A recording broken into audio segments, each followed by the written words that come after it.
Et nous avons contacté par téléphone M.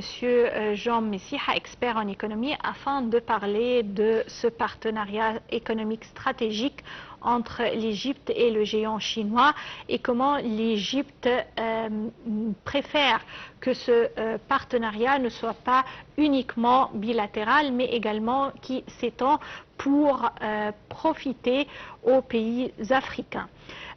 Monsieur Jean Messiha, bonsoir. Oui, bonsoir madame. Quand on parle du partenariat économique entre l'Égypte et la Chine, c'est un partenariat stratégique très important pour les deux côtés. Le géant chinois, il vraiment s'attend de l'Égypte qu'elle soutient ces extensions et également ce partenariat. Et l'Égypte cherche à avoir non seulement de nouveaux marchés, mais des investissements directs. Alors, selon vous, comment ce partenariat peut-il vraiment être un point très positif pour les deux côtés, chinois et égyptiens? Alors, c'est une question très intéressante parce que jusqu'à présent, si vous voulez, les relations économiques entre la Chine et les pays d'Afrique et singulièrement l'Égypte sont assez récentes. Il y a évidemment des relations politiques anciennes qui datent notamment de la conférence de Bandung en 1955 et des pays non alignés où l'Égypte de Nasser avec l'Inde, la Chine, etc. ont proposé une alliance politique qui répondait à l'époque aux deux grandes puissances et aux deux grandes sphères d'influence qu'étaient les États-Unis et l'URSS. Oui. Et puis cette relation politique ancienne a commencé à se transformer en relation économique à partir des années 80, au moment où la Chine a commencé à se développer elle-même et à vouloir chercher effectivement des débouchés extérieurs pour son industrie. Sachant que l'arrivée massive de la Chine en Afrique date à peu près des années 90 et 2000, oui, où l'Afrique était à l'époque une sorte de chasse gardée, de monopole des pays du Nord, des pays occidentaux, la France, l'Angleterre, etc. Et donc la Chine, évidemment, étant une puissance commerciale extrêmement agressive, a su imposer en Afrique son industrie grâce à ses capacités d'adaptation et surtout à une compétitivité prix que les industries européennes n'étaient pas en mesure de concurrencer ou n'étaient pas en mesure de s'aligner. Et donc progressivement, la Chine a commencé à avoir une relation avec l'Afrique qui était à la fois, on vous vend des industries, des infrastructures, notamment portuaires, routières, ferroviaires, etc. Et en contrepartie, l'Afrique étant un continent extrêmement riche en matières premières, l'Afrique donnait également à la Chine en contrepartie des matières premières dont les cours mondiaux explosaient. Donc c'était un échange gagnant-gagnant. Matières premières africaines contre expertise et industrie chinoise. Voilà. Et donc évidemment, l'Égypte va venir s'insérer dans cette relation presque de continent à continent en tant que pays membre des pays émergents des BRICS, va venir s'insérer là-dedans. Mais évidemment, vous savez, le général de Gaulle disait les pays n'ont pas d'amis, ils n'ont que des intérêts. Donc le problème, si vous voulez, avec les termes de l'échange entre la Chine et les autres pays, et entre la Chine et l'Égypte ou l'Afrique, c'est que ces termes de l'échange sont très inégaux. Oui. C'est-à-dire on voit très bien ce que la Chine est capable de gagner en Afrique, en imposant notamment tous ces produits manufacturés à bas coût qui font la joie de pays africains qui précisément ont un pouvoir d'achat qui ne leur permet très souvent pas d'acheter des produits occidentaux. Donc évidemment la Chine inonde les marchés africains, égyptiens de ces produits. Ça va de l'industrie du jouet à l'industrie du meuble, en passant par les électroménagers et de plus en plus même les voitures. Mais par contre, effectivement, à part les matières premières que l'Afrique est capable de fournir, il faut absolument rétablir les termes de l'échange. C'est ce qu'a essayé de faire, et c'est ce que fait le président Al-Sisi depuis son accession au pouvoir, c'est-à-dire qu'il essaye de protéger quand même un tant soit peu le marché égyptien par rapport à une concurrence chinoise qui est très agressive et très déloyale. Je prends un exemple simple, l'industrie du meuble qui faisait la fierté de l'Égypte, vous savez, l'industrie du meuble à damiette. L'Égypte a de tout temps fabriqué des meubles, des copies de meubles de style, de meubles français, etc. Eh bien, dans les années 80, 90 et 2000, cette industrie du meuble florissante en Égypte a été presque, comment dirais-je, laminée par la concurrence chinoise des meubles chinois, si vous voulez.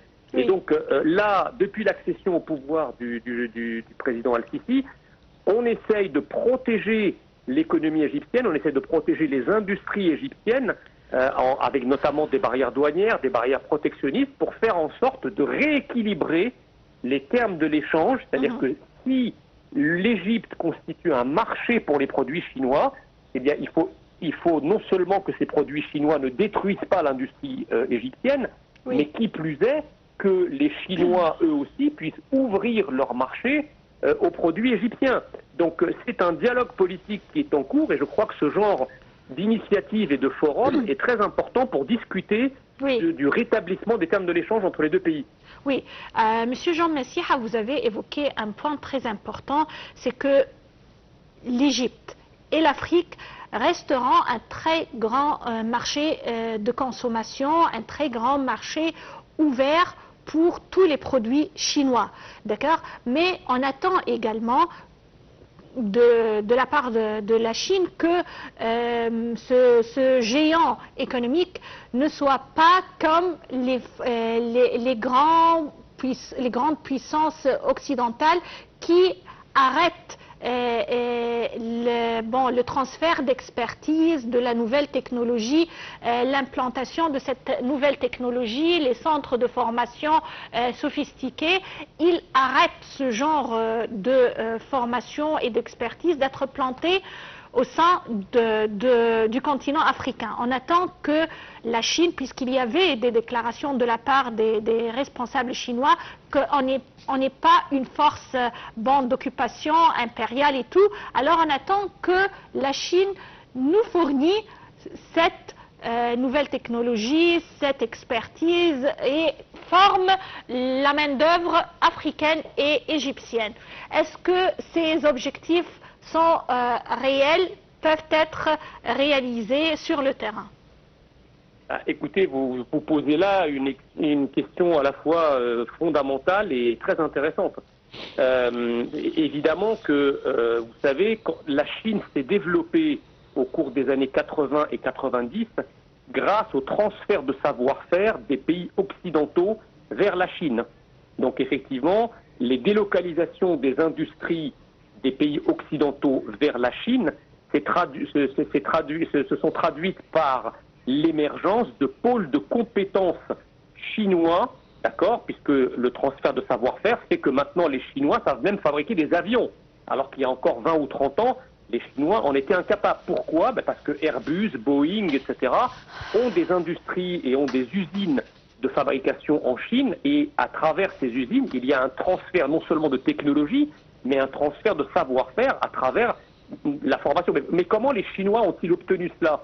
C'est qu'ils ont conditionné l'ouverture de leur marché aux produits occidentaux en disant très bien, si vous voulez exporter des produits chez nous, pas de problème, mais nous mettons une condition, à savoir que dans le contrat d'achat de produits, eh bien, vous allez devoir mettre tout d'abord une usine chez nous ou un centre de formation chez nous.